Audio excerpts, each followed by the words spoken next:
Hi, my loves, Joy, my little girl from around the way, where we have culture, conversation, and community. And in today's video, I'm coming to you all with some commentary about Blueface's mom slash baby mom, Carlisa. So, if you don't know, Joseline has been interviewing everybody. Okay, Joseline is up next to interview Krishan Rock Jr. at this point, but he has Carlisa come on to his show.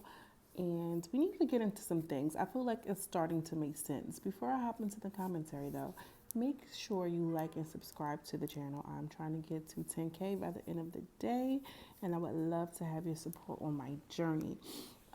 Shout out to everybody who's new here. I know a couple of y'all been hitting that subscribe, girl. Appreciate you, sister. But yes, girl, let's just hop right into it. So, I first want to start off by saying that this was a 3-hour interview. I would be lying if I told you I watched the whole thing. 3 hours, couldn't do it, but I did watch most of it. And what I can say is it makes complete and total sense, the dysfunction that we see from this family. It really does. Carlisa, I feel like, is a little bit more relatable than we like to give her credit for. We all have the crazy aunt, the crazy mom, the crazy sister who live life outside of the lines and, never really truly got the proper healing and just became adults, and now they grandmoms and big mamas, and they just off the hook. Because let's be for real, if you are close to my age, if you're here, most people are, who are, at the channel. There's a couple of my little young girls. Hey, young girls, and it's some old heads, it's some elders, and I love everybody in between, wherever you fall on the spectrum. We all know somebody who has had a different walk of life. And we all know that even like the grandmoms who are grandmoms today, like these grandmoms are different nowadays. Grandmoms are outside drinking Casamigos with their kids. You feel what I'm saying? Like they not at home, they outside in the streets because they had to grow up quick. They had to grow up fast. So Carlisa is about the same age as my mom. Actually, she is the same age as mom. She's 50 years old. And teenage mom, you know what I mean? Like, listen, let me not make this about me, child. Let me reverse, because boo. So I want to just start off by a couple of things that were shocking to me. She is not going to admit that her son is a narcissist. She said, no, he's not a narcissist. I want to say he is a manipulator, or some shit she said. Not a narcissist. He is a convincing or something. Like, Carlisa, it's okay. It's okay. Like, the fact that you can't say that your son is a narcissist probably means that you are. We all know that she's an enabler. Come on now. Chelsea, come on now. We all know that she's an enabler for her children. It doesn't matter what's going on. She feels like she's the only one that can chastise them or make fun of them. But the moment that somebody else does, she's coming to their defense because she feels like I'm the only one who can do that, even though she knows that some of the things that her son does is not right or not fair. She's a woman. They always have to say that because I'm a woman at the end of the day, and I know. But what was really interesting was the fact that she says that she thinks Jaidyn Alexis, okay, she snipped like a Barbie, is a narcissist. So Blueface is not a narcissist, but Jaidyn Alexis is. We got a little bit of more information about what it was looking like with their relationship prior to the money. Carlisa says that she was like a wife to Jonathan at 14 years old. Okay, she showed her and welcomed her into the home because he said that she's not going anywhere, and we're living together now in her house. Okay, and she went for it because she didn't want to lose her son in the way that she did Andre, which we're going to get into Andre. I'm just going to do it by people because it's so much. It was a 3-hour interview, y'all. So if you want to check it out, be my guest, but it's a quick breakdown, baby. So she says Jaidyn was, she met Jaidyn at 14, and she was, pretty much helping raise her because she was always at her house. Her and Jaidyn's mom are in relationship with one another. What is surprising to me was she says she's not Mexican.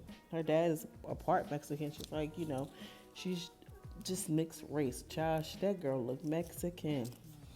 She looked Mexican, okay? I feel like the Mexicans on the West Coast are, more lit. Especially, if you're from the East Coast, like, when you say Mexicans, girl, And I've been to California. The Mexicans are not, even in Texas, the Mexicans are a little bit different over in Texas. They got a little height to them and shit. I'm like, what the fuck? Anyway, girl. I'm saying this out of love, y'all. Don't even do it, because I know how y'all like to be in these comments. I feel like y'all been chilling. Y'all know my heart. Anyway, she says that Jaidyn is a narcissist because she was the one who was telling Blueface not to be in a relationship with me. She told her that, she can't see the kids because they called the kids motherfuckers or whatever. And she was like, well, in defense of that, I call everybody motherfuckers. Now she got a song talking about some hello motherfucker. Like, it's hilarious. Like, it's just a one big, huge dysfunctional family. So she says, Krishan used to tell Blueface, like, I could hear him say, yeah, talk to your mom. Make sure your mom is straight. Whereas Jaidyn Alexis, she feel like she wants her all to himself. She doesn't believe in the marriage. She thinks that, Jaidyn is ready to get her lick back. She want to get her money right, and then she's ready to get her lick back. And that she is okay with him doing everything that he does until she can finalize her bag, and then she's going to step. I don't find that hard to believe. Really, truly, I don't. I don't find that super hard to believe. And it's surprising that, she was still trying to be funny with Jaidyn, but she says she has love for Jaidyn. She's known her since a little girl, and the weird comments that she makes about her ring and about her butt and everything like this, that's because in a lot of ways, her children, both her son Andre and Blue and Jonathan, were her emotional husbands. And we've all seen that famous Iyanla episode where she talks about this. I wish somebody can contact Iyanla, not even for the family just yet, but maybe just for Carlissa, because she has a lot to unpack. She was 17 years old when she had her first child. Okay? She was 17. Can you think about what you were doing at 17, child? And imagine having a baby. Unbelievable. I mean, I have kids now. Y'all know this at my big grown age, and I'm still like barely. Okay? Child, let me tell you. So I feel like she has so much of a story. She talks about her, trying to make it in Hollywood, and that just what the plan was. They called Blueface the golden child because when they were going to auditions, he was like their gateway. He was born to, kind of be in this limelight because they were doing commercials. They were, in the industry. They were chasing that Hollywood dream, so to speak. And he wanted to pop. Things changed in their life when her son, Andre, this is the older son, was sentenced to 100 years for manslaughter at 16. He went to jail at 16. He came home at 29. And that's another thing. California, child, they do not be playing. I could never, I hate their laws and the way it's structured out there. But 16, this man went to jail 8 hours away from his family at 16. It's traumatic when a child is, taken from the home at CPS and going to another home with a different family, let alone to jail. That is a lot of trauma. The family was devastated. And she said that, Blue lost a brother in a lot of different ways because Andre was the oldest. Andre used to have to sneak, him out of school because, he was 12 and he was 6. He would have to figure out, how can I get my little brother out of school because my mom got to work late. And they would be on the phone together and, figuring out how he can get into the classroom and sneak out because they wouldn't just hand over a 6-year-old to a 12-year-old.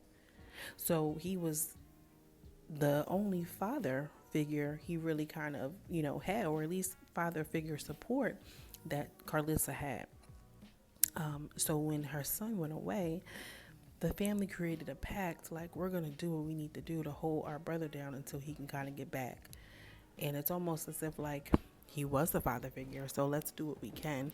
Blueface had $60,000 in some sort of a Coogan account. I do not know what that is. I should have Googled it. I'm not a child. A Freddy Cougar account.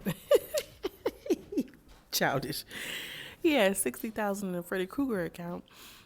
And he was the one who came up with the idea, Mom, spend the money, because the lawyers wanted $30,000. And Carlissa talks about how she felt dead after losing her son. because he was 8 hours away. She was driving back and forth, and Andre would go on, and the infamous rants where he said that she never did nothing for me but showed me how to eat the oosie. Okay, the kitty cat, the cookies. And Jason's so messy. And Jason, I feel like in this interview, Jason was very kind of like biased towards the mom and wanted her to say that she was wrong. And I think that she did enough for us to like her, in the sense of she still was messy, she still was clout chasing, she owned her shit, she stood on a lot of what she said, and she was really just herself. She said she she could have handled things differently. I mean, I was overstepping my bounds, and she outlined the situation when Krishan actually hit her, which was she hit her first. She threw something at her and Krishan attacked, by command of Blueface. But long story short, Carlissa explains how she would be risking her children in the car, driving, half sleep, an 8-hour drive to get there. And, it was just really kind of telling. The family went through a lot of trauma, from Carlissa being a teenage mom to having multiple baby fathers to doing something strange for a piece of change. I mean, if I had $1 for every time she said that throughout the interview, then it would make sense. She doesn't really claim to be perfect, which I can appreciate, but she does seem like one of those people that who was like, oh, that's Aunt Shirley, how she do. Aunt Carlissa, she here, she with the shit, she off the henny tonight, she might get it popping, but she's still an elder. Okay, one of my major takeaways is she love them kids. She loves those kids, and she wants to do things differently generationally. She seems like she's a good grandmom. She is always talking about her daughter Kylie's son, and she's like, I have 7 grandkids in total. And when Jason is trying to talk about Krishan's baby or Jaidyn's kids, she's like, I have 7 grandkids. And she's going to show up for them because she wants them to have a different life. And I understand what she meant when she says, I done did too much and worked too hard for my kids to not be involved in my grandchildren's life. Say what she wants. I mean, do what you will with that. I think that the interview was entertaining. Jason was kind of blowing my stuff with, oh, well, you don't think that was a good thing? Like, you can tell he was trying to bait her into a situation where, like, she was a bad mom. But she doesn't ever say I was a bad mom. What she says is, like, I could have handled that differently. But I was hurt. She talks about a whole bunch of things. If you have a chance to just, want something playing in the background, I would say give it a listen if you're interested. Because I'm always curious to know how people become who they become. And if this is the mom and this is her mindset and we need to get money and we need to do it like this and we need to do it like that, it makes perfect sense the night that, she just came home, when Krishan and the sister got kicked out, or the mom and the sister got kicked out. She said Krishan was saying to him $1 million. I would have did the same thing. I understood that. It was a business move because a lot of the times the mom was only looking at business, even in relationship to her children, because they were booking commercials. So if you're curious, I would say give it a quick little listen. It was entertaining. It was telling. And all in all, I feel like I understand Carlissa and her antics and her tactics. She's just a teenage mom who tried to do the best with what she had with her kids. One of her kids popped, and now all of dysfunction is out on display. All of the unhealed trauma is just out for display. And I want to know what y'all think. Drop down in the comments, okay? I'm really curious to know. I feel like I like Carlissa a little bit more now. I do.